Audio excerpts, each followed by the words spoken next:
Some people say that Pokemon Legends Arceus has the best catching mechanic. Do you agree? Well, of course I do. I'm one of those people who say that. Well, I'm afraid you are wrong. The best mechanic was 1999's Pokemon Pinball for the Game Boy Color. You can tell, I can't even keep a straight face saying that. So, for those of you who haven't played, this game was created by two developers, Jupiter and HAL Laboratory, who, believe it or not, are still creating games to this day. Hopefully they've gone a lot better. That's You're throwing away what people think already, are you? Apparently so. But you had a nice little fact about what this game was based on. So, yeah, this game was actually based on Kirby Pinball. The game developers then went on to produce a sequel to the game, Pokemon Pinball Ruby and Sapphire, and we were supposed to get one for the Nintendo DS, but it unfortunately never came out. Oh, really? I can't understand. I know why. Probably poor sales. However, this game, there's something about it, right? Is it the fact that it's got two screens already built into it?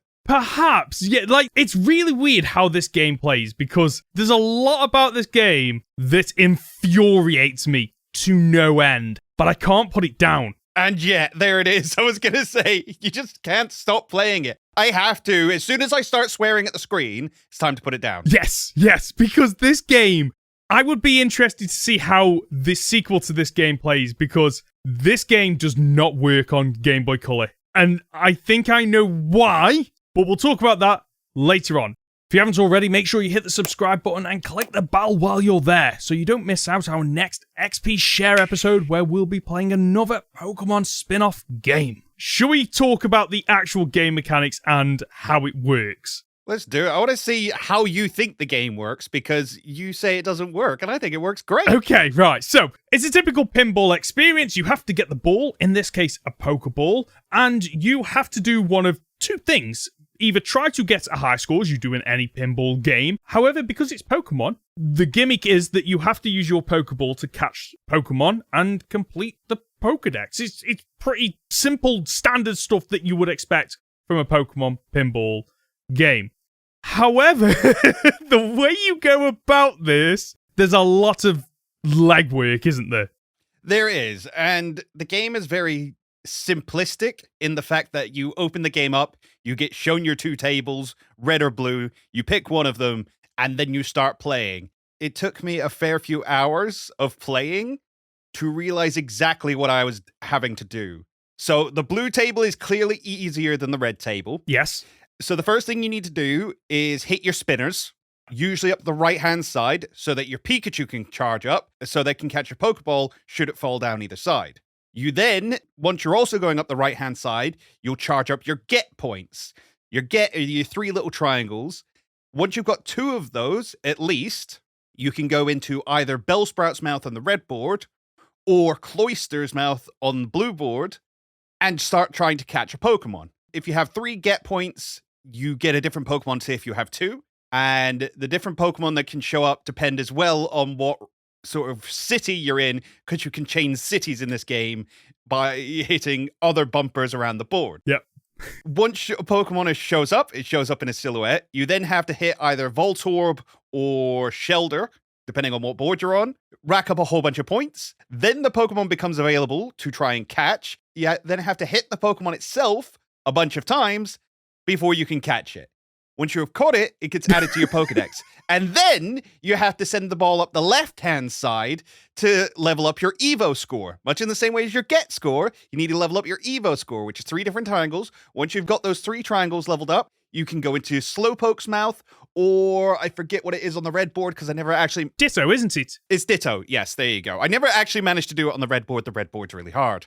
Once you've got it into their mouth... you can start evolving your Pokemon and basically hit all the things it tells you to hit, and then your Pokemon evolve by getting experience.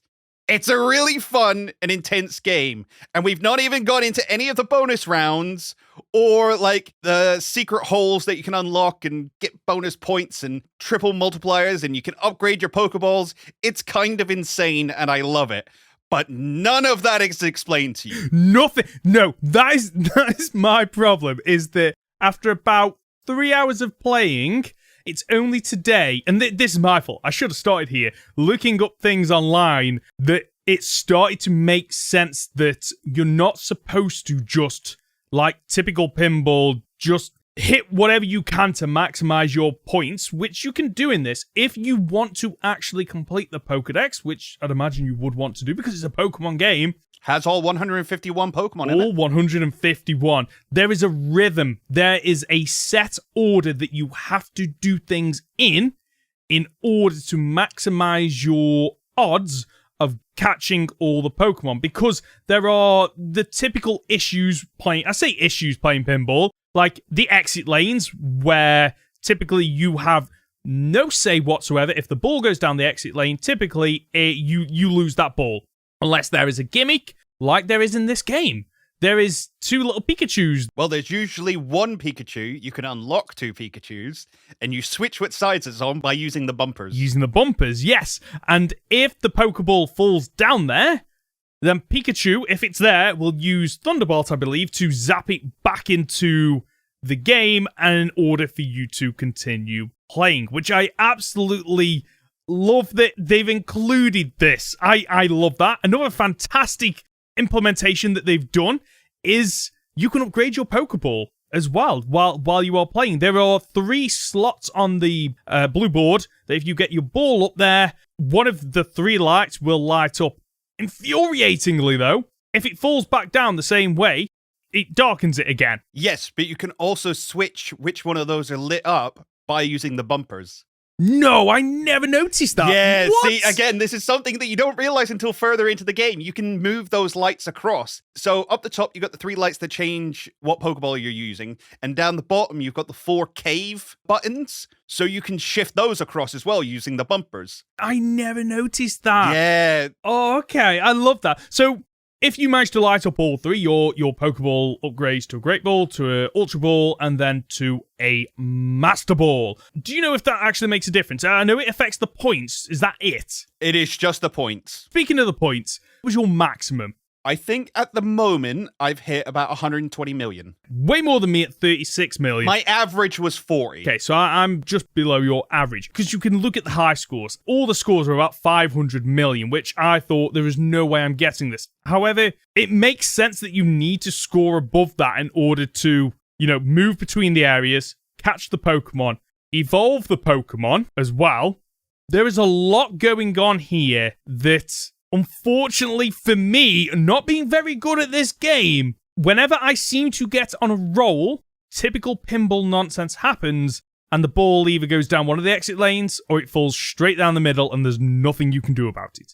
When it goes down the middle, you do get in trouble, because you get savers quite a lot, where your ball gets saved, and I think that lasts, from what I could gather, for the first 30 seconds of play, and then you can get it back sometimes by some means. I'm not entirely sure. I could never figure that out. No, it just, sometimes it will say saver down the bottom, and then you're good to drop it. As for going down the sides, again, you can shift which side Pikachu is on. As long as it is charged up via the spinner, you can save that no matter what. So once I figured out all the nitty-gritty mechanics, I started realizing, okay, there is still pinball shenanigans. There is. There are just some times when I'm like, I couldn't have done anything about that, and it's just cost me this massive streak that I was on. But that's kind of to be expected for pinball. I used to play 3D pinball on, Windows 98, was it? Oh, I forgot about that, yeah. That had 3D pinball, the Space Cadet one. Yeah.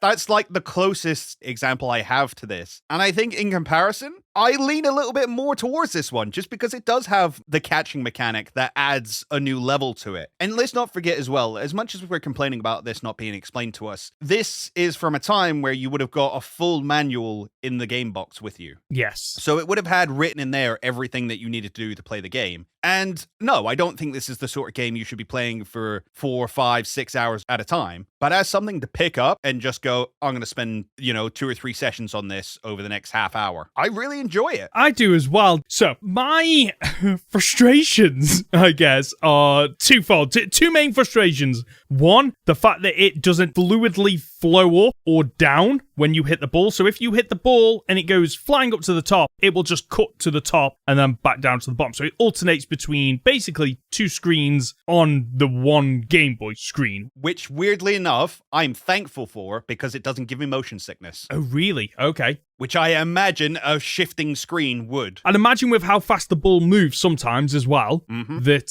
when you proper, ping it up there. Okay, I can understand that. The other frustration for me is, so I grew up playing, I can't remember the name of it, but there was a pinball game on the PlayStation 1, and me and my family spent hours at a time playing that game, trying to get the high scores. The way the ball flowed in that felt a lot more natural than this. Physics in this game sometimes are... They're not perfect. Especially in the blue stage when you are trying to get it into either Slowbro or Cloister, and I have had experiences where the ball just goes crazy. Yeah. It literally pings up and loops on itself. Because you have that arrow which sends you in one of the 4 directions, you can get caught in it in a kind of spiral. It's the same as when the hole opens for you to go into either the bonus stages or the slots. You can kind of whiz around it. And I've had other issues where the Pokeball will get underneath my bumper, and then as I flip up, it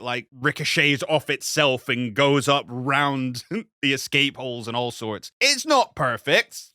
It's alright. For its time, though, I'm actually disappointed that I didn't discover this as a child, because I think it was one of those games where I would have put in the hours to fully complete the Pokedex, because there is so much replayability in this game, despite the fact it is 2 boards and a handful of bonus stages. For what it is, it provides a lot. I want to talk about the bonus stages quickly, but did you unlock any of them? Because I didn't. I got to one of them. Oh, did you? Which one? I got to the Meowth stage. Okay, how does that work?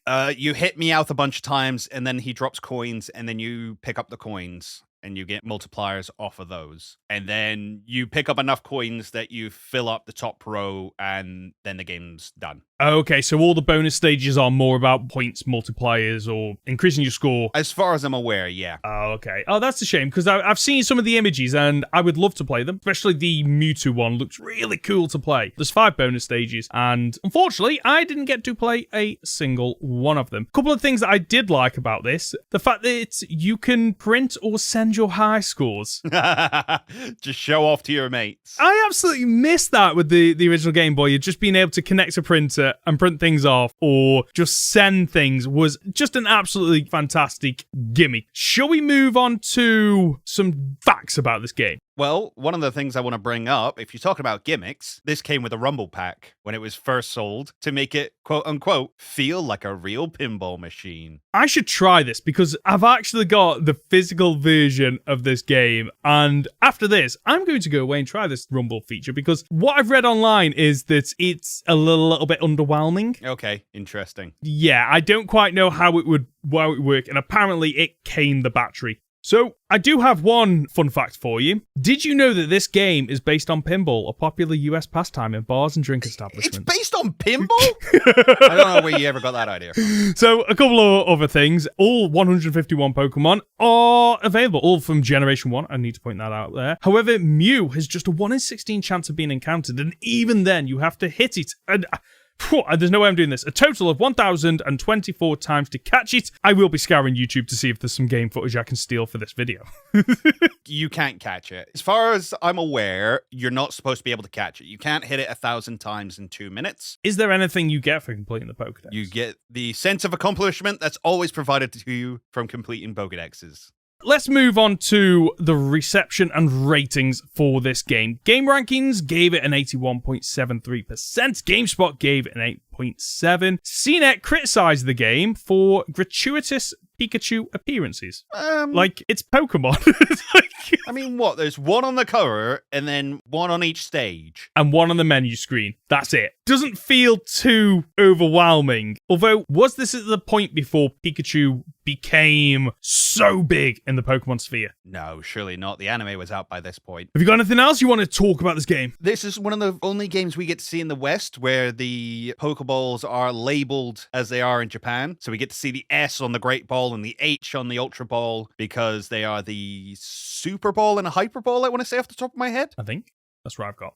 The big thing everyone will want to know, is it Poker Hot or Poker Not? And as always, there is no middle ground. It's either the best thing ever or the worst thing. I mean, for me, it's Poker Hot. I have come back. I have hated it, and then loved it, and then hated it, and still not stopped playing it. So it's got to be poker hot. Oh, definitely. It is 100% poker hot for me. I have some frustrations with it, but as I said earlier, I cannot put this game down. It is so much fun. If you enjoyed this video, then why not check out the Goldenrod Podcast, where we bring you some of the latest and greatest Pokemon news and discussions every week. I've been Ben. I've been Conor. And as always, you're just a top dollar. You're not doing your see ya. I forgot. See ya!